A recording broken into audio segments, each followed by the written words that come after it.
மாண்புமிகு முதலமைச்சர் அவர்கள்.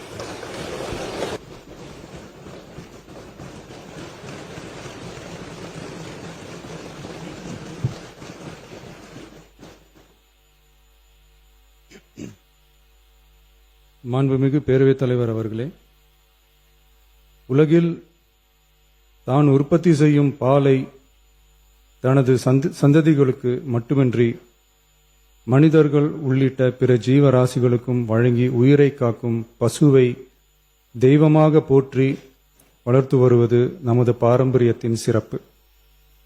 இன்றைய அறிவியல் உலகில் 1 லிட்டர் பாலை உற்பத்தி செய்வதற்காக பசுவின் உடலில் சுமார் 500 லிட்டர் ரத்தம் சுத்திகரிக்கப்படுவதாக கூறப்படும் போது பசுவின் உழைப்பை எண்ணி வியக்க தோன்றுகிறது.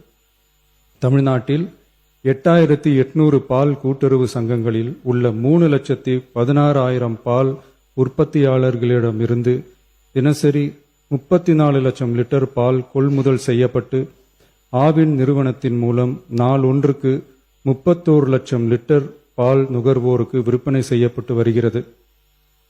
தற்போது 4.3% கொழுப்புச்சத்து மற்றும் 8.2% இதர சத்துகள் அடங்கிய 1 லிட்டர் பாலுக்கு கொள்முதல் விலையாக 35 ரூபாயும் மாநில ஊக்கத்தொகையாக 1 லிட்டர் பாலுக்கு 3 ரூபாயும் ஆக மொத்தம் 1 லிட்டருக்கு கொள்முதல் விலை 38 ரூபாய் 5/11/2022 முதல் வழங்கப்பட்டு வருகிறது.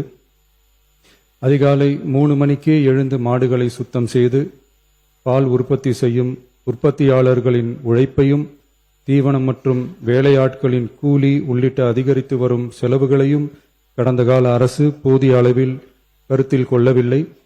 உற்பத்தியாளர்களுக்கு கொள்முதல் விலையை உயர்த்த வேண்டும் என்ற எண்ணம் கொஞ்சம் கூட இல்லாமல் இருந்துள்ளது. கடந்த காலத்தில் கொள்முதல் விலை உரிய அளவில் உயர்த்தப்படாத நிலையில் நம் அரசு சந்தித்து வரும் அதிகப்படியான நிதி நெருக்கடியிலும் பால் உற்பத்தியாளர்களின் நலனையும் வாழ்வாதாரத்தையும் கருத்தில் கொண்டு அவர்களின் உன்னதமான உழைப்பிற்கு உரிய மதிப்பை வழங்கும் வகையில் கொள்முதல் விலையை உயர்த்துவது நமது அரசின் கடமையாகும்.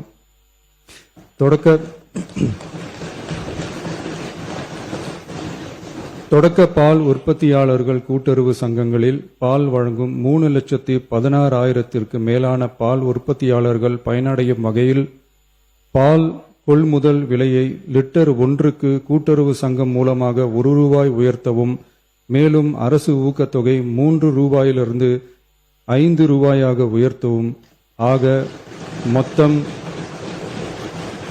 1 லிட்டர் கொள்முதல் விலை 38 ரூபாயிலிருந்து 41 ரூபாயாக உயர்த்த அரசு முடிவு செய்துள்ளது.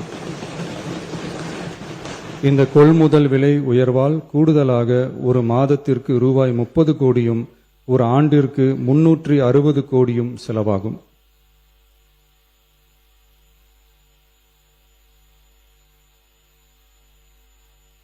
மாண்புமிகு பேரவைத் தலைவர் அவர்களே, ஒரு உயிரின் மதிப்பை அவரது வருமானம் தீர்மானிக்க கூடாது. வசதி படைத்தவர், வசதி குறைவானவர் என்ற நிலை மருத்துவத்துறையில் இருக்கக்கூடாது. அனைவருக்கும் சமமான மருத்துவ சேவை எளிதாக கிடைக்க வேண்டும் என்பதில் நமது அரசு உறுதியாக உள்ளது. மருத்துவம் என்பது சலுகை அல்ல, ஒவ்வொரு மனிதனின் அடிப்படை உரிமை. ஒரு மனிதனின் உயிரை காப்பாற்றுவதில் தாமதமாகும் ஒவ்வொரு நொடியும் மிக கொடியது. மருத்துவத்தை தேடி வரும் மக்களின் பாதையில் இருக்கும் தடைகளான வறுமை, தொலைவு, மருத்துவர் பற்றாக்குறை, மருந்துகளின் விலை, மருத்துவ விழிப்புணர்வு இல்லாமை, காத்திருப்பு, அவசர கால வசதியின்மை போன்றவற்றை படிப்படியாக அகற்றி ஏழை, பணக்காரர், கிராமம், நகரம் என்ற பாகுபாடின்றி ஒவ்வொருவருக்கும் தரமான மற்றும் எளிதான மருத்துவ சேவை கிடைக்க செய்வதை முதன்மையான நோக்கமாக கொண்டு செயல்பட்டு வருகிறது நமது அரசு. மாண்புமிகு பேரவைத் தலைவர் அவர்களே, மருத்துவம் மற்றும் மக்கள் நல்வாழ்வு துறையில் சில அறிவிப்புகளை சட்டப்பேரவை விதி 110 கீழ் இன்று வெளியிட விரும்புகிறேன். வடசென்னை மக்களுக்கு உயர்தர மருத்துவ சேவை எளிதில் கிடைக்கும் வகையில் பெரம்பூரில் ரூபாய் 300 கோடி மதிப்பீட்டில் 400 படுக்கைகள் கொண்ட உலக தரத்திலான பன்னோக்கு உயர் சிறப்பு மருத்துவமனை அமைக்கப்படும். முதலமைச்சரின் விரிவான மருத்துவ காப்பீட்டுத் திட்டத்தின் இலவச மருத்துவ சிகிச்சைக்கான மருத்துவ காப்பீட்டுத் தொகை ஆண்டொன்றுக்கு தற்போதுள்ள 5 லட்சத்திலிருந்து ரூபாய் 25 லட்சமாக உயர்த்தப்படும்.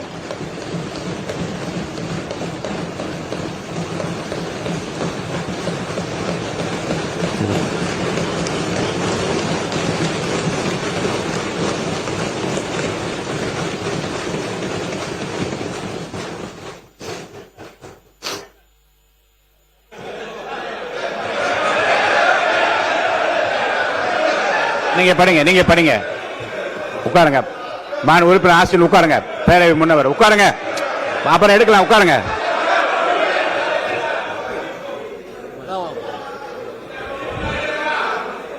நீங்க தொடர்ந்து படிக்கலாம். இருங்க. மாண்பு முதலமைச்சர்.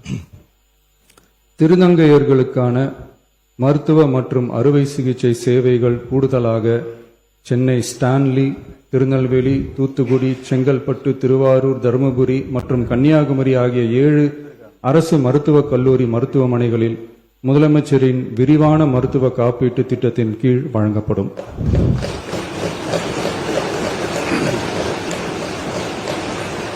தமிழ்நாட்டில் 2014 ஆம் ஆண்டிற்கு பிறகு புதிய அரசு செவிலியர் கல்லூரிகள் தொடங்கப்படாத நிலையில் தரமான மருத்துவ சேவைக்கு தேவையான செவிலியர், மருந்தியல் மற்றும் துணை மருத்துவ பணியாளர்களை உருவாக்கும் வகையில் அரசு மருத்துவக் கல்லூரிகளில் ரூபாய் 351 கோடி மதிப்பீட்டில் கூடுதல் மாணவர் சேர்க்கை இடங்கள் உருவாக்கப்படும்.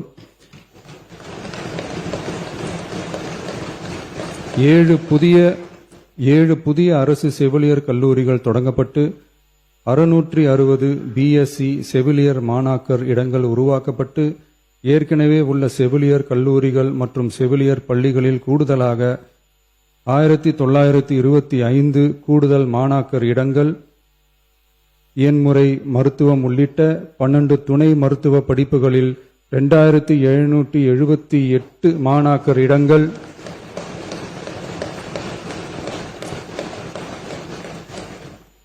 மருந்தியல் படிப்புகளில் 735 கூடுதல் இடங்கள் என மொத்தம் சுமார் 6998 கூடுதல் மாணாக்கர் இடங்கள் உருவாக்கப்படும்.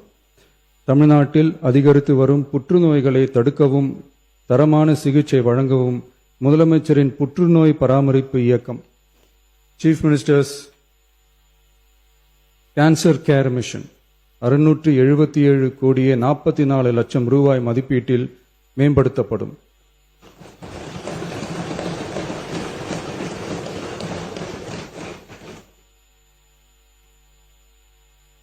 சென்னை ராஜீவ்காந்தி அரசு பொது மருத்துவமனையில் 471 கோடியே 80 லட்சம் ரூபாய் மதிப்பீட்டில் G+14 தளங்களுடன் ஒருங்கிணைந்த புற்றுநோய் சிகிச்சை பிரிவு அமைக்கப்படும். மேலும் 5 மண்டல புற்றுநோய் மையங்கள் regional cancer care centres Thanjavur, Coimbatore, Madurai, Tirunelveli மற்றும் விழுப்புரம் ஆகிய மருத்துவக் கல்லூரி மருத்துவமனைகளில் நிறுவப்படும். முதற்கட்டமாக மதுரை ராஜாஜி மருத்துவமனையில் ரூபாய் 84 கோடியில் G+8 தளங்களுடன் மண்டல புற்றுநோய் மையம் தொடங்கப்படும். ரோபாட்டிக் அறுவை சிகிச்சை லீனியர் ஆக்சிலரேட்டர் லீனாக், கதிர்வீச்சு, நவீன கருவிகள், இலக்கு மற்றும் நோய் எதிர்ப்பு சிகிச்சைகளுக்காக அரசு மருத்துவக் கல்லூரி மருத்துவமனைகளுக்கு 106 கோடியே 17 லட்சம் ரூபாய் வழங்கப்படும். மருத்துவர்களுக்கு பயிற்சியும் நோயாளிகளுக்கு ஊட்டச்சத்து ஆதரவும் 2 கோடியே 77 லட்சம் ரூபாய் அளிக்கப்படும். மேலும் தருமபுரி, விழுப்புரம், திருவண்ணாமலை, பெரம்பலூர் மற்றும் அரியலூர் ஆகிய மாவட்டங்களில் 1.22 லட்சம் பெண்களுக்கு 8 கோடியே 70 லட்சம் ரூபாய் மதிப்பீட்டில் HPV DNA பரிசோதனை மேற்கொள்ளப்படும். மொத்தம் 673 கோடியே 44 லட்சம் ரூபாய் மதிப்பீட்டில் புற்றுநோய் தாக்கத்திலிருந்து மக்களை காக்கும் வகையில் பல்வேறு பணிகள் மேற்கொள்ளப்படும்.